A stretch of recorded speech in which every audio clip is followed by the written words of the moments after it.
2 consecutive W's for the Raps, and oh baby, 1 win away from the pizza party from Darko Rajakovic. It's not going to be easy tomorrow against the Cleveland Cavaliers, but let's enjoy this one for now.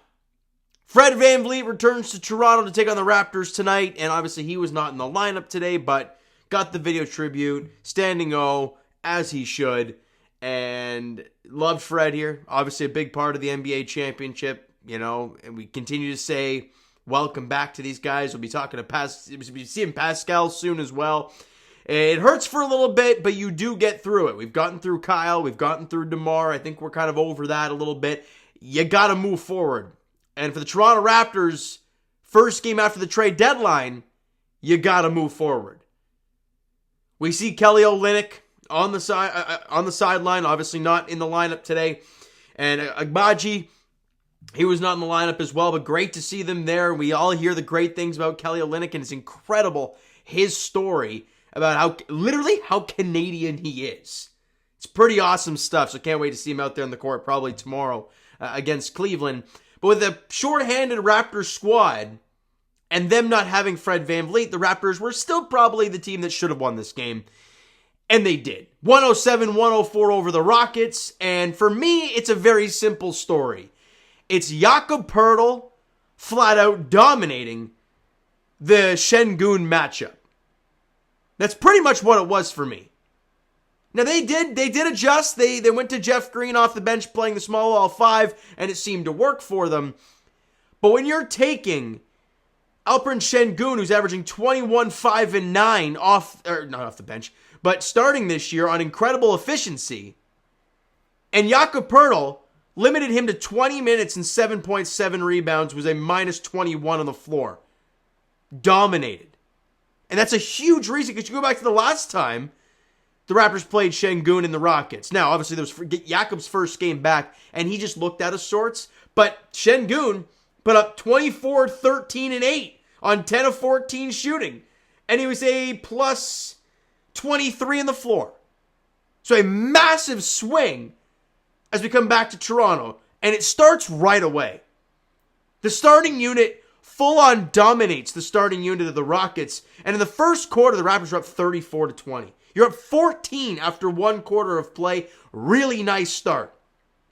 Second quarter, it's kind of back and forth, but you only lose it by 2, and you're up 12 at halftime. Now, that was after a really rough start to that second quarter. The Scottie plus bench unit really struggled. And that obviously took a big hit for Scottie's plus, I think it was a minus in this game. -2 while he was on the floor. But you saw a lot of minus double digits from guys like Bruce Brown, Grady Dick, and whatnot off the bench. At least at one point in the second quarter. They bring back IQ. They bring up Jakob Poeltl. Settle things down. The Raptors build their lead back up, and they get it to 12 at the break. So really, really nice job. In the third quarter, you do a great job, and you only allow 22 third quarter points. You score 27. You're plus 5 there, and you're up 17. I believe it was 88-71 heading into the fourth quarter. A really, really good spot to be. But then the Raptors offense really struggled in the fourth. Looked like there was a lot of forced shots. I loved IQ's game. It looked like he was forcing a few shots late in this one, but was really good. But the offense late for the Raptors, it wasn't going. He scored 19 fourth quarter points. Enough said. You allowed 33, and it got very hairy. That Jeff Green had a couple chances with threes to tie this game and couldn't make them.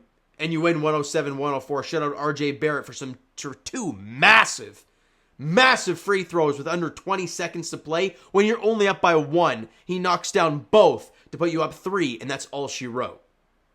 Massive job by RJ. He played a great game as well. And you hang on. Don't like the way this fourth quarter ended, but it got real scary where it shouldn't have been. But you won the game today and have won 2 straight. You're now 19-33 on the season. All right, let's break down these player stats because the team stats, they're not that sexy. Scottie B. Now, I can always tell the box score merchants, the guys that just look at box scores and that's it, because they would have said Scottie had a bad game today. Now, was the shot falling? No, it wasn't. So maybe on that side of it, yeah, he didn't have a great game there. 13 points on 4 of 16 shooting, 0 of 3 from 3. Not great. But let me also preface this.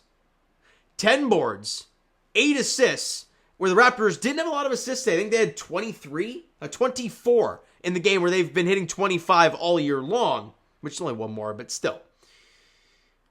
And so 10 rebounds, 8 assists, and 5 of 5 from the free throw line, 2 steals, 2 blocks, and 6 of his 10 rebounds were offensive boards.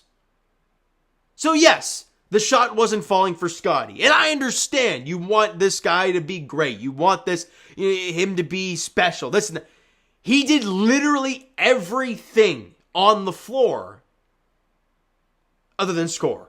It's weird to think that, but that's what he did today. So a really nice effort from Scottie. Loved the effort, the energy. He was engaged. He was physical. Just a really good effort from Scottie, especially in the defensive end as well. RJ Barrett, there's no stopping this guy going downhill. 21 points, 5 boards, 7 dimes as well for RJ.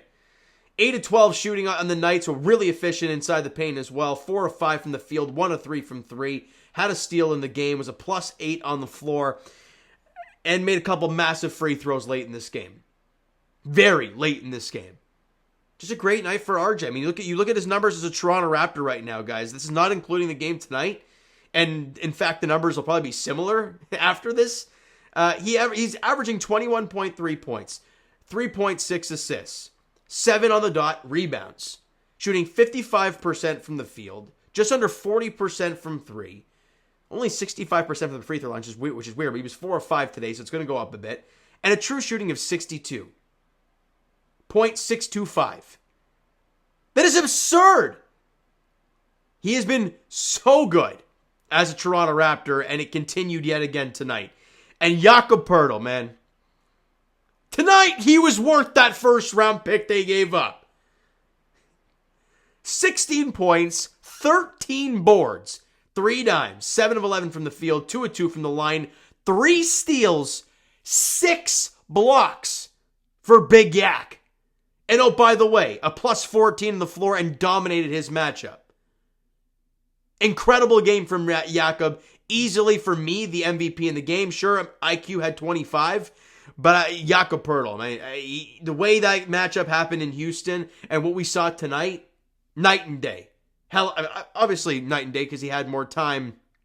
He had more time to rest and to build up a little bit after his injury, but looked really, really solid tonight. IQ, man, one of his better games as a Raptor. 25 points, 4 rebounds, couple assists, 9 of 19 from the field, 3 of 4 from the line, 4 of 9 from 3. And not only did he have 4 threes and shoot, was it like 44%? 44.4% from 3. He was getting in the paint. Had the push floater going. I really like he was taking guys off the dribble and getting into the paint. I liked it today. Would like to see a layup here and there other than a floater, but hey, he was knocking them down today. And the 9 of 19 is really skewed because of the last few, tough shots that he took. But overall, a really solid game for IQ, and he was a +21 while he was out there on the floor. Gary Trent Jr. royally struggled shooting the rock today. I think he knocked down a couple threes. He was 2 of 8, 8 points, 2 of 11 from the field. But did a little something on defense. 4 steals for Gary. And he was a +17 on the floor. Can't complain. Bruce Brown, 11 points, 3 rebounds. Somehow in 22 minutes took 13 shots. 13 shots. That's an insane amount of shots for Bruce Brown in only 22 minutes of work. Obviously, he's still a Raptor, so you got to kind of deal with it. But there's that. And Grady Dick knocked down a couple threes today. 2 of 5 from distance, 6 points in the game in 19 minutes. Jonte Porter only played 10 minutes, and somehow took 6 shots. But it was really good. 7 points, 3 rebounds, knocked down a 3, had a steal in the game. It was a -11. Like I said, the bench unit wasn't great. Warren was a -12 there. He only played 7 minutes. So obviously, without having Kelly Olynyk, without having Abaji there, and obviously all the bench guys that you got rid of, you knew you were going to be shorthanded bench-wise, but your starters carried you today, and they were outstanding. And you won the game. Now, it doesn't get easier tomorrow, though, because as much as we're buzzing after 2 wins, you're not playing Charlotte. you're not playing a Fred VanVleet-less Houston Rockets. You are playing a second seed Cleveland Cavaliers who have won 8 straight and somehow has just started dominating everybody. Everyone. They've won 8 straight, 9-1 in their last 10. It's going to be interesting. Who's out? Who's injured? So, Ty Jerome and Tristan Thompson suspended. So, other than that, nothing. They're a fully healthy squad. And Raptor fans, we've gotten so used to seeing Donovan Mitchell get locked down by OG Anunoby. You don't have that now. So, we'll see what happens tomorrow against Mitchell. And let's see what happens against a really good team. With this new team. 19-33. Looking for that pizza party if they can find a way to win tomorrow at home. It's going to be tough, though. All right, so you know what, guys? That is going to do it for this one. If you enjoyed the video and the dub today, because it was entertaining, and, of course, seeing Fred VanVleet back at Scotiabank Arena. Like I said, nice to see him back. Miss him, just because, look, let's be honest. We missed that. We missed that run. And even the year after, the years after that weren't great. But great times with Fred VanVleet, seeing him grow into who he is today.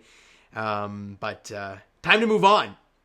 You know, we've had to move on. They finally picked a direction with this organization, with this team. So rip the Band-Aid off. Thank you. Move on.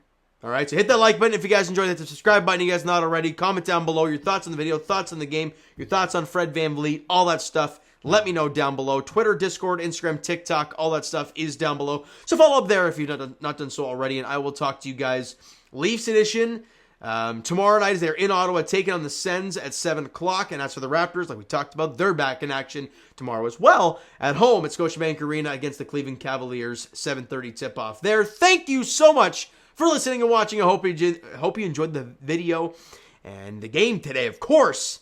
I'll talk to you guys then.